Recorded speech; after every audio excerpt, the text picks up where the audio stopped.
咱再来看立法院的财委会，今仔又搁发生冲突咯。因为民进党团质疑顶礼拜的调集委员陈玉珍3分钟就初审通过财委会的修正草案，听书有问题。今仔早起因主张审查无效，也毋过哪位抗议要求随表决。民进党的调集委员赖慧媛是裁示，副委员轮流发言。哪位陈玉珍是批评李亚讲，顶礼拜因讲拢无讨论，是在黑白讲。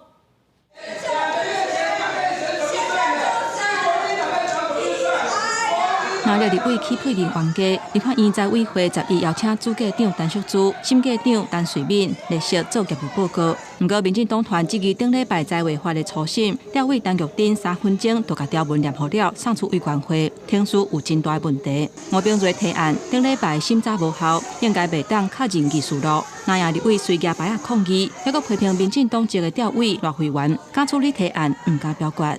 严重的违反了立法院的议事规则，所以我们认为这个审查应该算是无效的。也就是因为基于这个无效，我们认为这个议事录根本不应该给予确认50几位的民进党委员上来发言，在场刚刚说的每一个人都上来发言好多次，针对采访的内容哪一个条文不适合都有上来发言，所以说没有讨论，这个根本就是胡说八道。两亚党团坚持议事有重大争议，应该交互调野协商，而且甲那亚化讲，爱相信立法院长韩国瑜有协调的能力。那亚立委是批评执政党化假搁出来乱，要求大家赶紧开会，各种预算会当顺利审查。我尊重，但是清楚时间撤回大家的不要。财委会修法的争议未少，高雄市长陈其迈质疑那样的版本有修改的条款，加出3%无公平。台北市长周万安回应讲，应该增加营利事业营业额分配比重。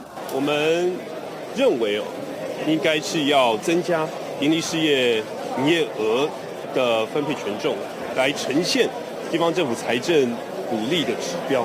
我们最期待的是，只要经过充分的讨论、合理的分配。 大家先求有嘛，再求好。校友义强调讲，财委会修法是地方的需求，话讲地方甲中央都要共同来面对。不过，立法院财委会调野持续攻防，财委会修法的争议，伫第2期内恐惊是真好解决。记者综合报道。